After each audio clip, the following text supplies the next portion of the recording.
Thank you and your family for your service and sacrifice. Thank you, Senator. Now for the most important question you will receive all day. In 1935, before the Congress, the father of the United States Air Force, General Billy Mitchell, was testifying about a certain place in the world. He said, quote, "I believe that in the future, whoever holds this place will control the world. This location is the most strategic place in the world." What place was Billy Mitchell talking about? And let me give you a hint, it wasn't Greenland. I believe he was talking about the great state of Alaska. He was talking about the great state of Alaska. Great answer. If confirmed, will you commit to come with me to the great state of Alaska and meet our warriors who are on the front lines every day?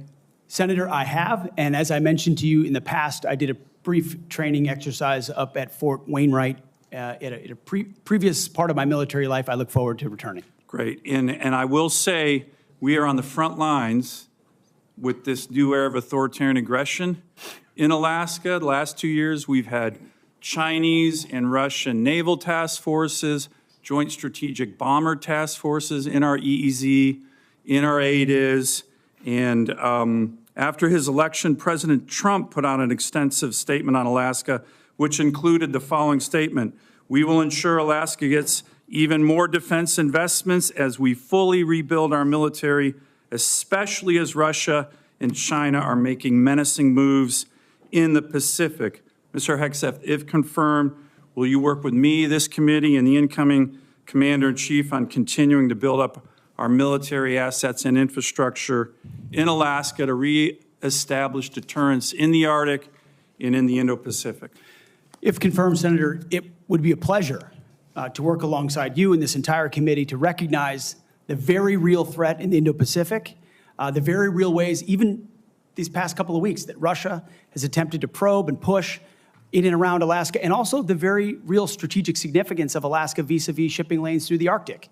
There are many, many ways in which Alaska is strategically significant, and with a necessary shift toward Indo-PACOM, Alaska, by necessity, will play an important role in that. Thank you, Ms. Hegseth. I very much appreciate your focus on lethality in warfighting. We desperately need it.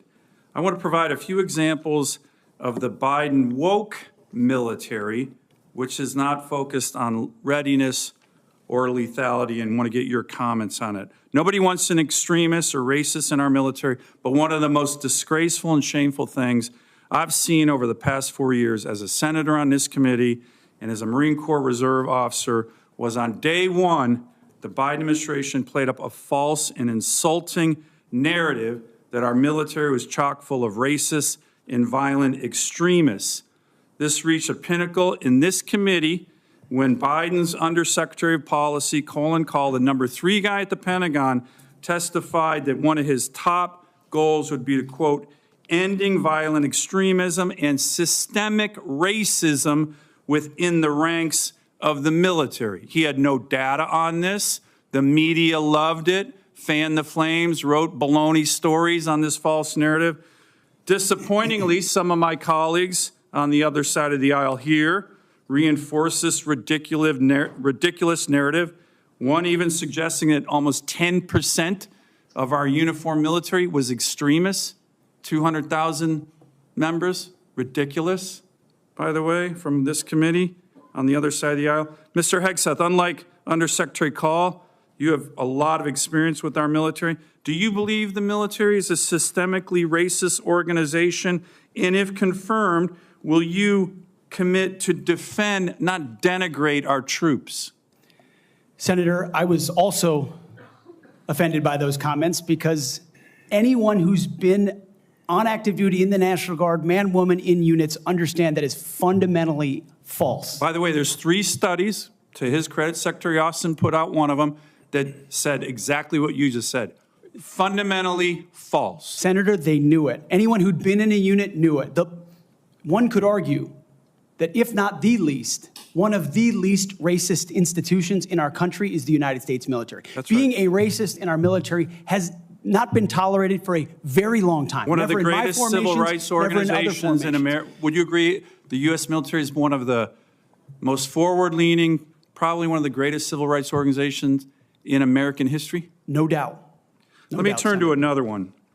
Last year at a hearing before this committee, I called on the Biden Secretary of the Navy to resign because he's failing in his ability to build ships. We are being completely outbuilt in terms of ships by the Chinese, and yet this Secretary of the Navy has been focused on climate change, not building ships in lethality. Mr. Hegseth, if your Secretary of the Navy ends up focusing on climate change more than shipbuilding and lethality, will you commit to me to fire him? My Secretary of the Navy, should I be confirmed, sir, will not be focused on climate change in the Navy, just like the Secretary of the Air Force won't be focused on LG-powered fighter jets, or the Secretary of the Army will not be focused on electric-powered tanks. Let me ask, We're going to be focused on lethality 1 minute and left. defeating our enemy. And I appreciate that.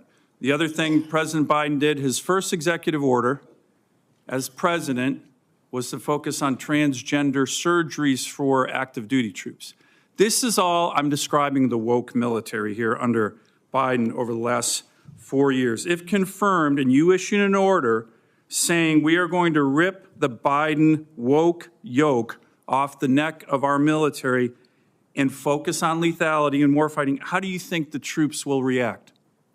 Senator, I know the troops will rejoice. They will love it. They will love it. And we've already seen it in recruiting numbers. There's already been a surge since President Trump won the election of recruiting. The Army says And do you think our military will surpass its and our recruiting military goals. will follow that order? Our military will follow that order, Senator. Gladly. Gladly, because they want to focus on lethality and warfighting and get all the woke, political prerogative, politically correct, social justice, political stuff out of the military. Thank you, Senator Sullivan.